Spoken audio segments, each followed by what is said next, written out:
Welcome to the University of Michigan Dentistry Podcast Series, promoting oral health care worldwide. It's truly a pleasure for me to introduce the next speaker, Dr. J Sciubba. Dr. Sciubba is an emeritus professor in the departments of otolaryngology, head and neck surgery, pathology, and dermatology at the Johns Hopkins School of Medicine, where he's been the director of dental and oral medicine. He's a co-founder and chairman of the Medical Advisory Board for Support for People with Oral and Head and Neck Cancer, and he's also on the advisory board for the Oral Cancer Foundation. Dr. Sciubba has authored several books, very important books.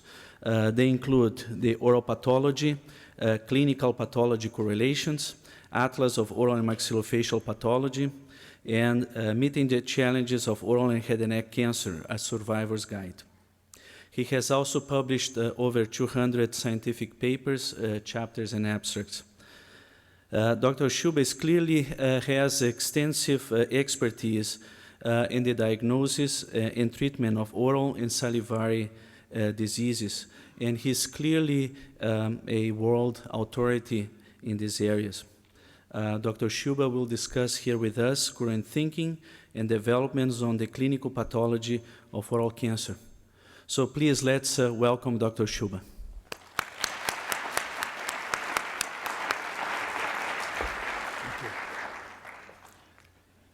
Well, thank you.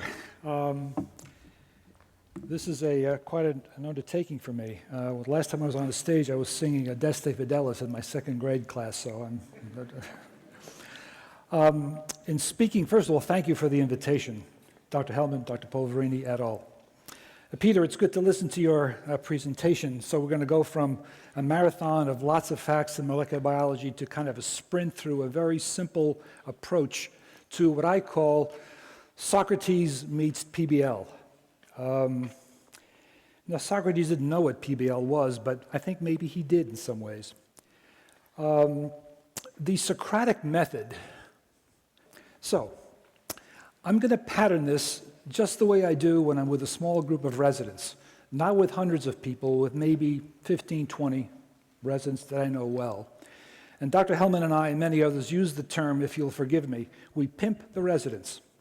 Well, I can't do that here because I don't know your names, first of all, and I'm not going to put you on the spot in front of your colleagues to this extent. But Socratic methodology basically is you teach by asking and not by telling. Now, obviously, at a point, you need to know what kind of a background that you're formulating, but ultimately, the teacher expects something back from you, and then you learn where you are along that knowledge spectrum. So when you look at Plato's dialogues, and of course, I looked at them once, and I figured I would put it away quickly because I didn't understand any of it. But basically, the Socratic method was initially thought to be a series of tricks rather than an extension of logic and knowledge. But that's what a CPC is. You extend what you know by a series of logical thought sequences. Over the years, it's been modified, of course, to different scenarios and different situations. But the Socratic method fundamentally deals with 4 critical points, and these are as follows. You have to have something that's intriguing or interesting, and I hope the case I will be presenting to you will be at least interesting. It has to lead incrementally into formulation of other ideas and concepts, and these thoughts have to proceed in a logical, progressive fashion based upon what you already know. And finally, you have to get the student, and we're all students of one sort or another, to see particular points of interest or of importance in arriving at a final conclusion, or so-called correct answer, if you will. A point I always stress with my residents is, it doesn't matter if you get the right answer necessarily. What does matter is that you think properly in trying to arrive at that answer. And sometimes residents can convince me that I'm wrong. So be it, because I learn every day from my residents and my students. So the Clinico-Pathologic Conference works in a Socratic fashion to get this series of conclusions based upon the posing of a series of questions that are rooted in a problem. A patient presents with A, B, C, D. The x-rays look like A, B, C, D. The blood studies show this. The medical history says that. and you begin to synthesize all this information into some sort of process, giving the student a level of understanding of the subject matter. So the goal is to have a logic and knowledge-based thought leading to a sound and defensible conclusion. So I will say, well, Dr. Ward, you think it's an XYZ. How did you arrive at that? Were you lucky? Did you give it some thought, or you simply try to dazzle me with your fancy footwork? Sometimes all of the above. But as long as the bottom line has some set of logic to it, I'll accept it. But the Socratic mechanism or methodology may not always work. In the day, Socrates was actually thought to be mocking his students. They felt that they were being tricked into being confused because Socrates was very clever. Socrates was brought to trial, he was convicted, and he was executed. So it's not a good end to an earnest teacher. And I hope that I manage to make it out of here in about an hour or so.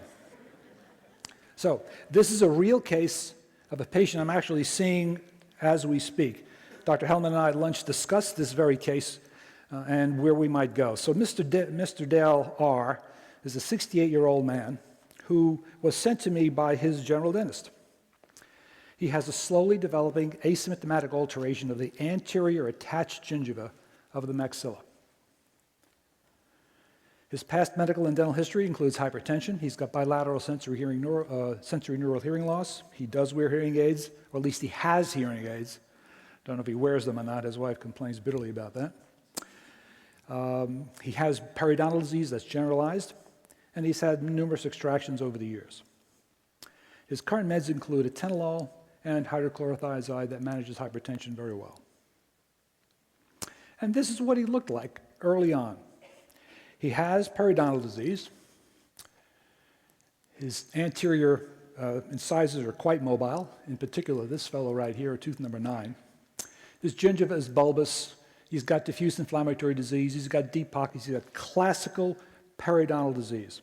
So my next step in the CPC process, I would have Dr. X come up here or student Y come up here and say, what do you see? So I'll play student and resident.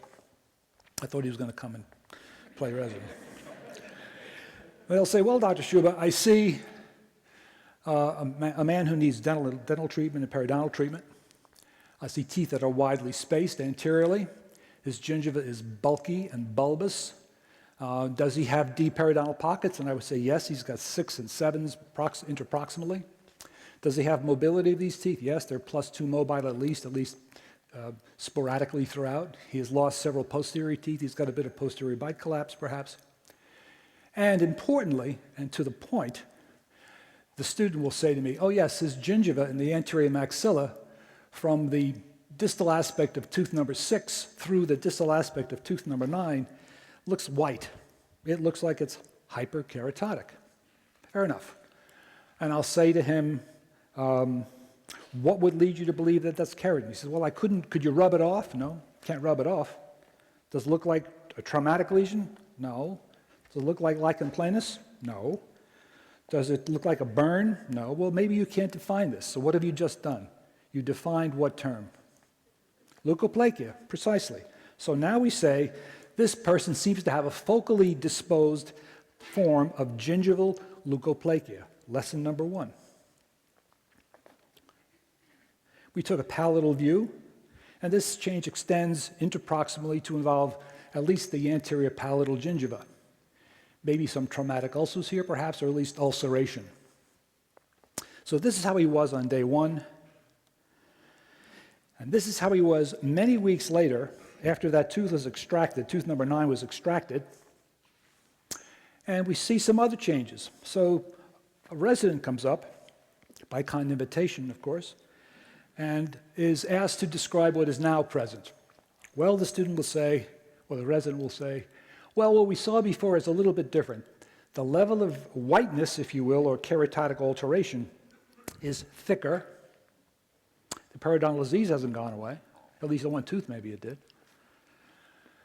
And I see some changes now which show me an elevation The lesion appears to be a bit heaped up. There may be a little bit of surface erosion here, and it's assumed an overall granular surface texture. And the question I would have for that student or resident is, well, does that mean anything to you? Well, yeah, it's not normal, okay? Does it portend anything bad? Well, possibly, because now we have something that's called an exophytic growth process. So there's a shift in the quality of the keratotic disease. It is now multinodular. It is surface granular. It may even be eroded. And the extraction of the tooth didn't do much to alter the process. But we still have basically a white lesion, but that is now showing surface topographic alterations. The palatal view, again, similar to what you saw a moment ago, shows again a granularity and a thickening overall in the anterior segment. It hasn't expanded itself left to right or right to left, but it in fact has shown surface changes. So like a good pathologist and oral medicine person, we took out our trusty scalpel and we did multiple biopsies. And to the bane of the next resident that comes up is they have to describe the histopathology. Good God. Histopathology. Nevertheless, they'll take out what they already know from their basic histology and now begin to employ it in a pathological context. And here it is. Well, what do you see, Dr. Jones? Well, I see with something which looks like it's a little bit bumpy, lumpy, nodular on the surface. It appears to be keratotic or hyperkeratotic. There are invaginations of various depth along the surface. So far, so good. Great. And tell me about the epithelial morphology, at least at a general architectural level. Well, the epithelial ridges, so-called reedy pegs, if you will, appear to be very long. In some areas, they're very broad. And is there a word for that? Oh, yeah, they're, what do we call that? Acanthotic? Yeah, that's the word.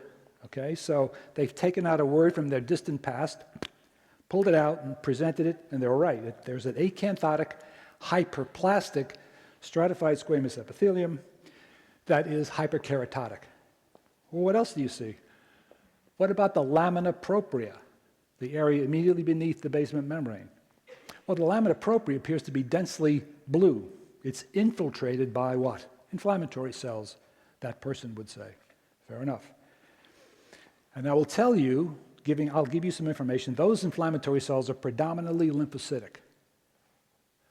They extend down into deeper collagen and, in fact, even some muscle, because this is the area right near the alveolar attached gingival junction.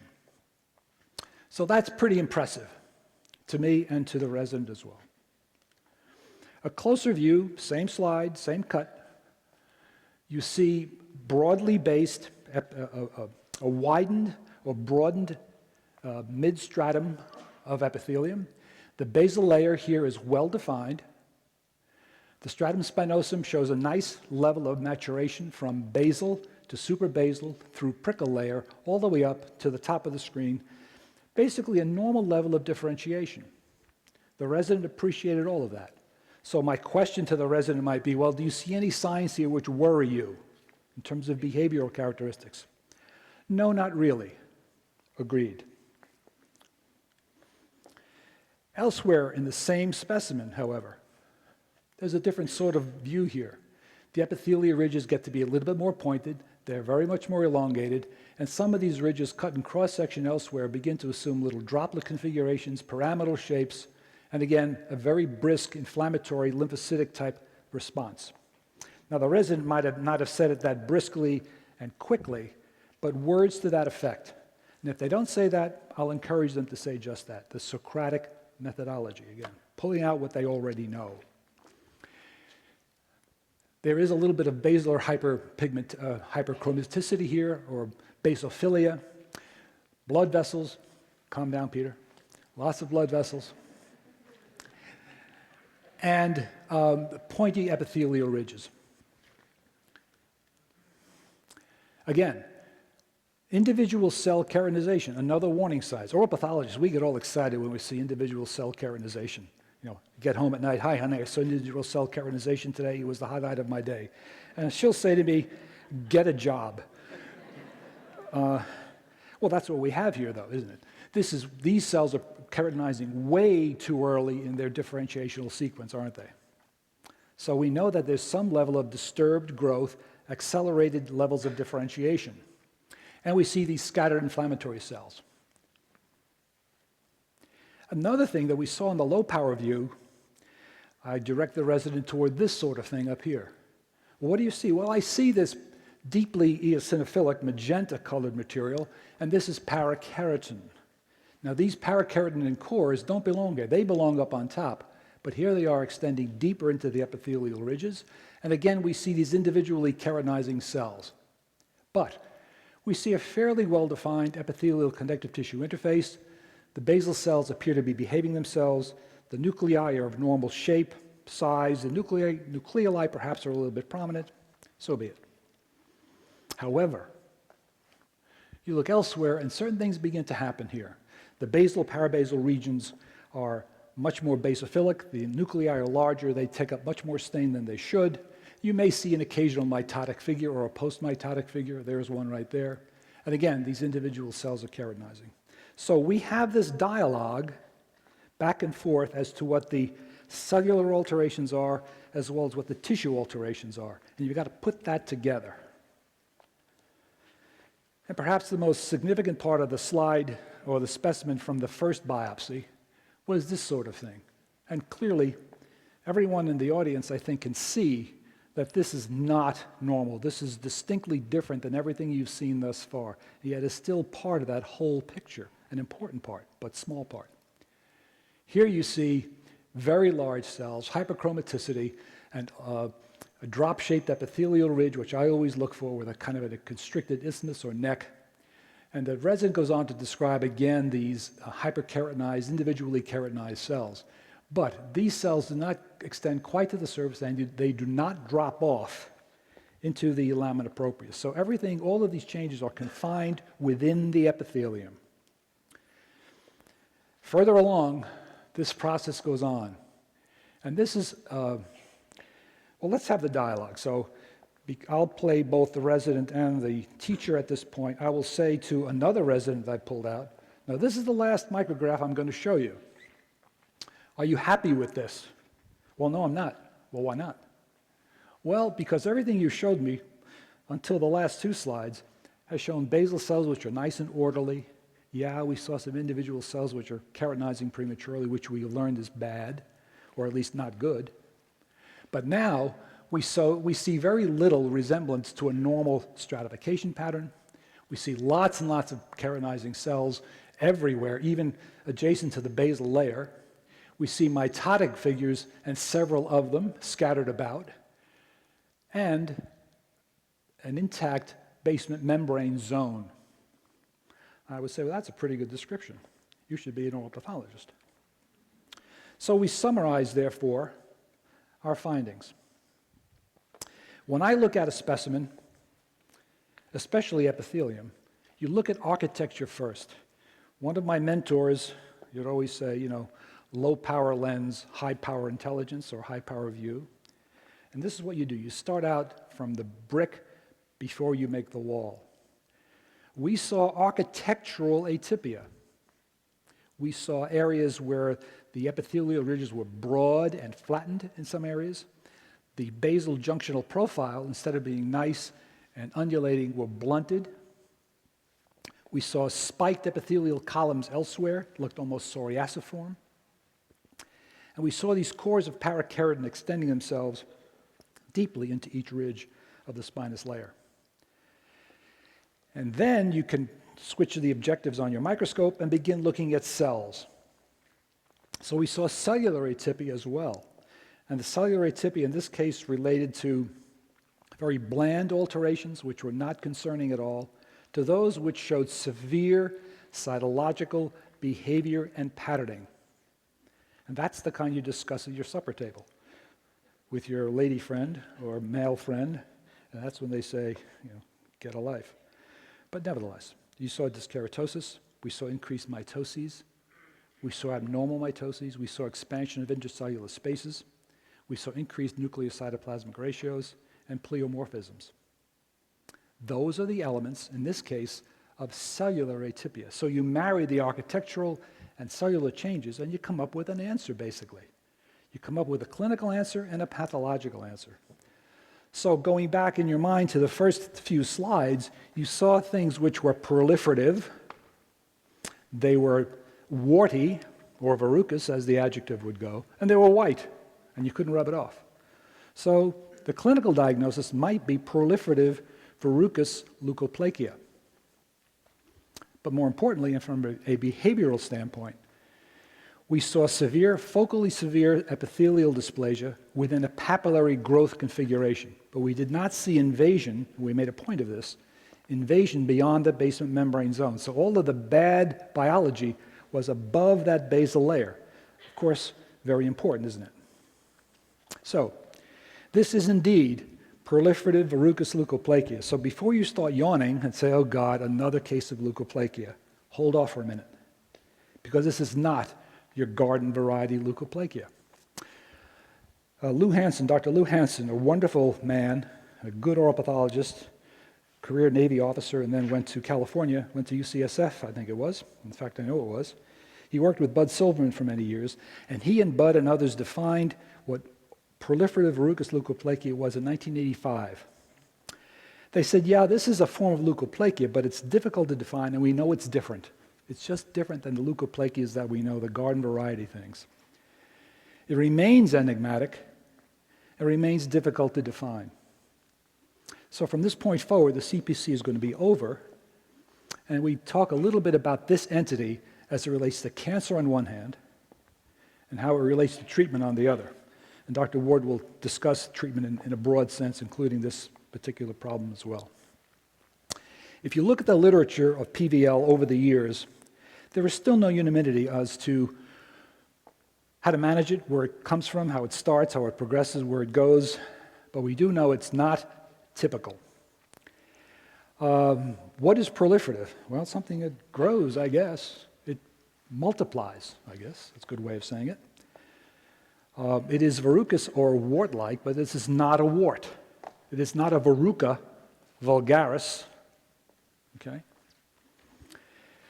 Proliferative here represents basically multifocal disease with diffuse extension, and within those few words is a problem of the problem of the entity itself, because it relates to how to manage it and where it goes over time. The early phases were absent of dysplasia. And perhaps the uninitiated would say, okay, fine, it's a white lesion. We didn't see a lot of bad cellular changes. We didn't see all that much architectural atypia.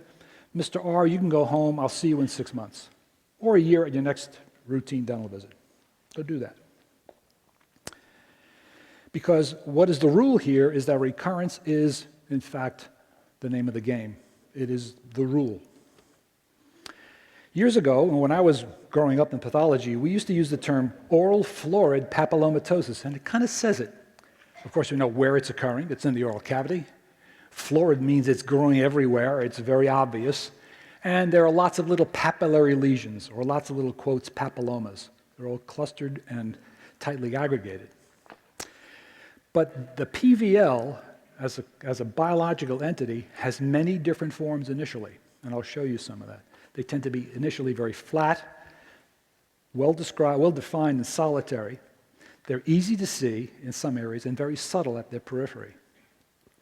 And you can see a very prolonged course of these lesions. You don't wake up one day and have PVL and on Thursday morning have cancer. It is a very slow, progressive process. My good friend, John Batsakis, a Michiganer of many years, whom many of you know, who's now retired in Houston, I just spoke to a few weeks ago and is doing great. He and Pat Suarez, several years ago, defined 4 stages of development of PVL. Initially, a simple hyperkeratosis, no atypia, no dysplasia, just hyperkeratosis. Ultimately, though, it evolves to verrucous hyperplasia, VH, which is an exophytic process, a warty process by name. Leave it alone, It may progress to verrucous carcinoma with an endophytic growth pattern, broad, blunted, bossylated margins invading but not infiltrating, as typical squamous carcinomas do. Or it can evolve to a more conventional squamous carcinoma with long invasive tongues of epithelium and small islands or even buds of individual cells, well vascularized. Where does it come from? Don't know. HPV studies. Now, these days, HPV in oral and head and neck and oropharyngeal cancer is the buzzword, and of course, an important buzzword. These cancers differ from most oral cancers these are HPV-induced cancers, are different than typical smoking alcohol-related cancers. But to interpret HPV's role in PVL is, at this point, premature. I think if you look at PVL overall and look at all of the studies, and some of the meta-analyses I've read indicate that there's no unanimity as to where HPV fits, and maybe it doesn't fit at all.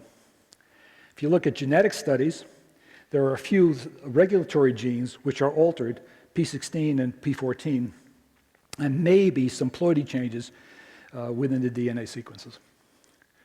We know that this lesion does not generally relate to smoking and drinking, probably HPV status, more women than men, no risk factors, usually older people, not younger people.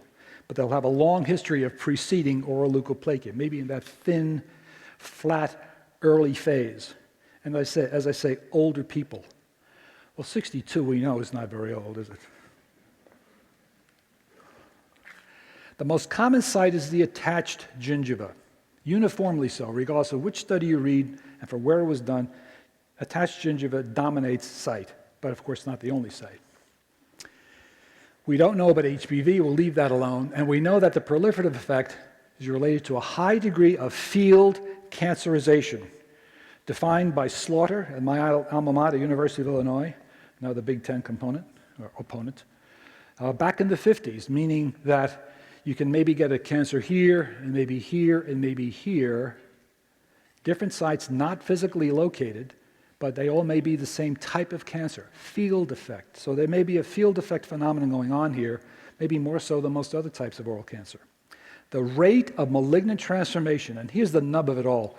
When you leave here later, in about 4 hours when I finish, I want you to take away the fact that versus garden variety, far more common leukoplakia, this particular baby has a 40 to 100% chance over time of converting to malignancy. And that's the rub. This type of leukoplakia is a bad actor. But remember also, PVL remains a clinical diagnosis. Not talking about dysplasia or atypia or architectural changes, simply what you saw in the clinical photographs, a clinical diagnosis, just as leukoplakia is. But we do know that there are stages of histopathologic continuity. They begin as homogeneous leukoplakia, and then they evolve. They start out as smooth and homogeneous, and then become larger, affect multiple areas. You see surface topographic changes to the point where they're uneven and warty. Most lesions, almost 90%, affect the gingiva, and less commonly so on the tongue. As with most other forms of aggressive biological disease, when you begin to see rapid growth and surface alterations that become warty, that's a problem. Ulcerations and erosions, as you saw in this patient, becomes a problem. You see red areas or erythroplasias, a problem. They become firm to touch, indurated, a problem, as you know. And if you have some blue dye, toluidine blue, in your armamentarium, use it. And then clean up afterwards. The floor, the patient, everywhere. So this is a case, an early case, different patient, of PVL. This man has been followed for many years, but this is how he first looked when he presented. Maybe getting a little bit granular, I'll agree.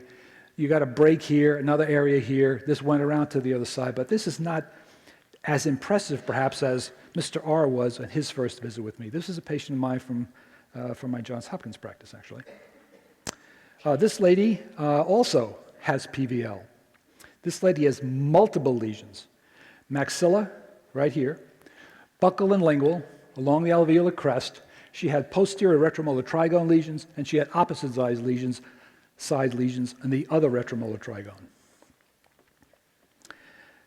This is a patient from my New York practice back in the early 90s, presented with a tongue full of thick, asymptomatic keratotic alterations. Yes, leukoplakia, but let's look.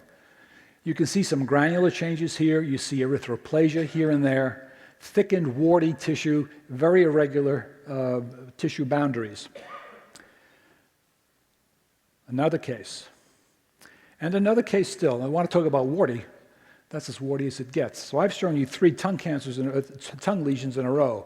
Now, what this is biologically, you need a biopsy, don't you? In fact, you need to do several biopsies. This lesion has to be mapped out carefully and say, well, I took one from the anterior segment, the lateral segment left, lateral segment right, posterior segment, and so forth.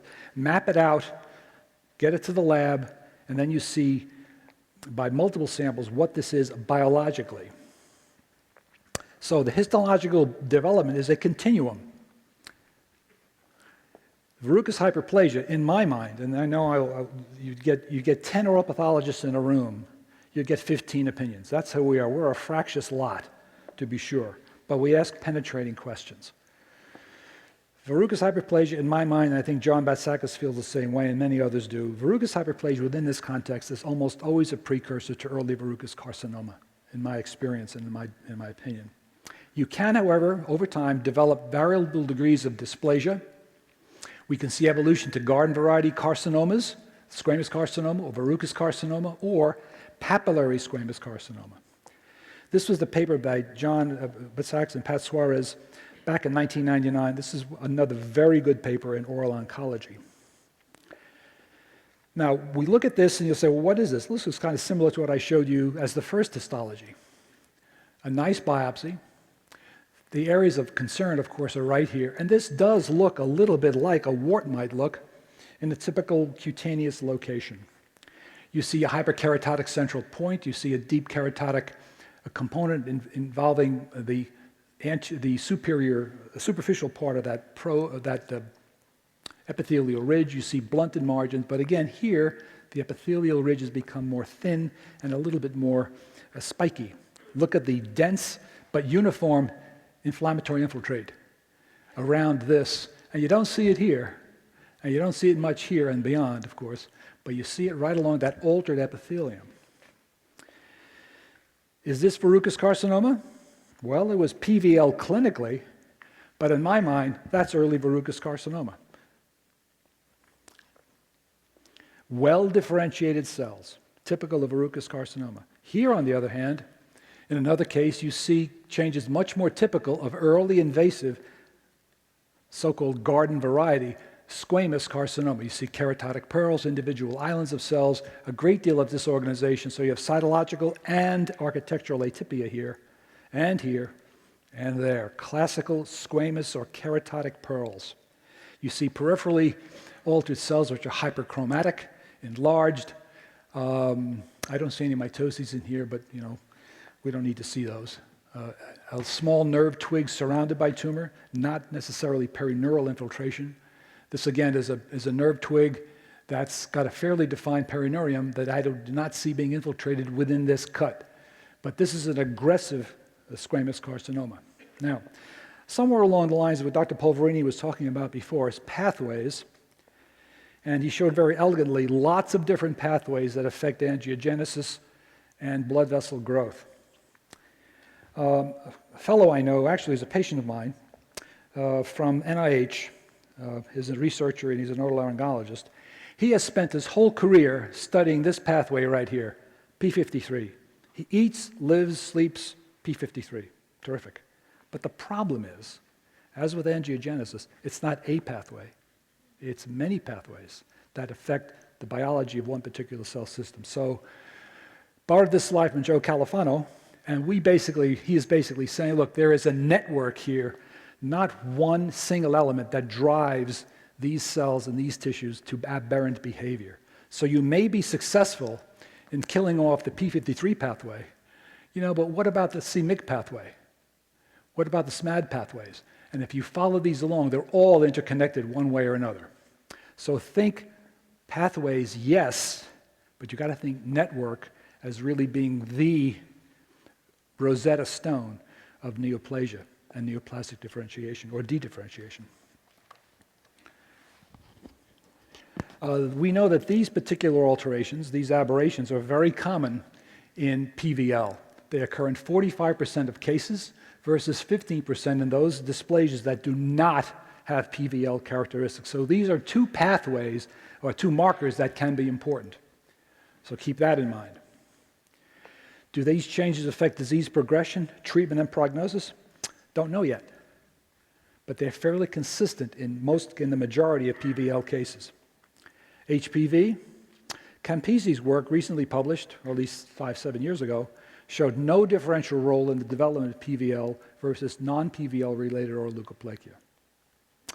A paper that I just read within the last few weeks by Suryanan and many, many others, including Kathy Flates from Houston, say that, well, maybe HPV does have a role to play in PVL, but they also say it's got a role in regular leukoplakia and in lichen planus and lots of other things. And when you start making those broad claims, I think everything else begins to fall apart.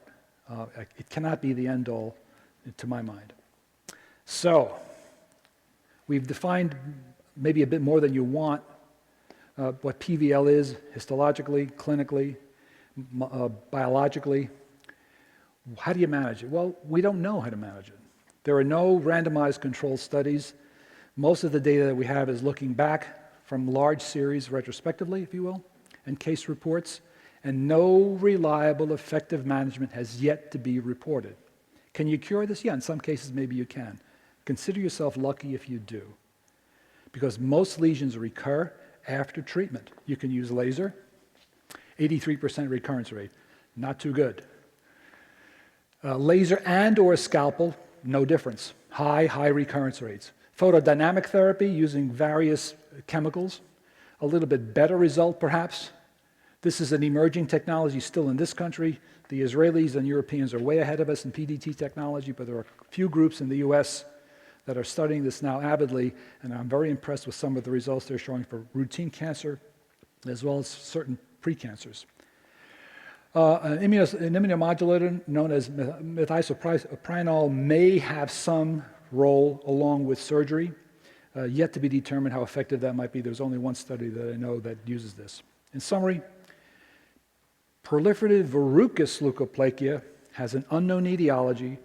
We're working out the molecular pathways and networks, but a long way from getting to the bottom line. We do not have specific diagnostic criteria. By that I mean same slides circulate to lots of different people, and the same clinical slides circulate to lots of different people will give you different answers. Recurrences are commonplace, if not expected. High rate of malignant progression.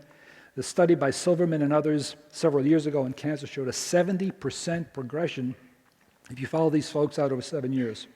That's much higher than garden variety leukoplakias. In some series, all patients developed carcinoma. All cases in some series.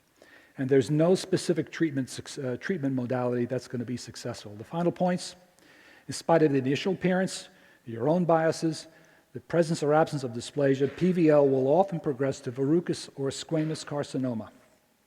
Those who have a suspected diagnosis of PVL, you've got to treat, remove, ablate, follow the patients. As the term I use, you must marry them and get them back in there. The leash has to be short, and if it's longer than 6 months, you're going to start getting into trouble, or the patients will too.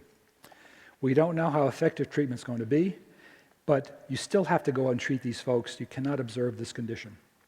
This looks like Michigan in the wintertime. Actually, I took this photograph this past January up in Bar Harbor. My buddy and I went up there. -6 degrees, 35-mile-an-hour winds. Who goes to Bar Harbor to photograph? Me and my buddy. Nobody else taking photographs. Talk about cold. But more likely, this is what we can expect in a few weeks, at least where I live. I don't know about up here. So, ladies and gentlemen, I appreciate your time and your attention, and hopefully there'll be questions later.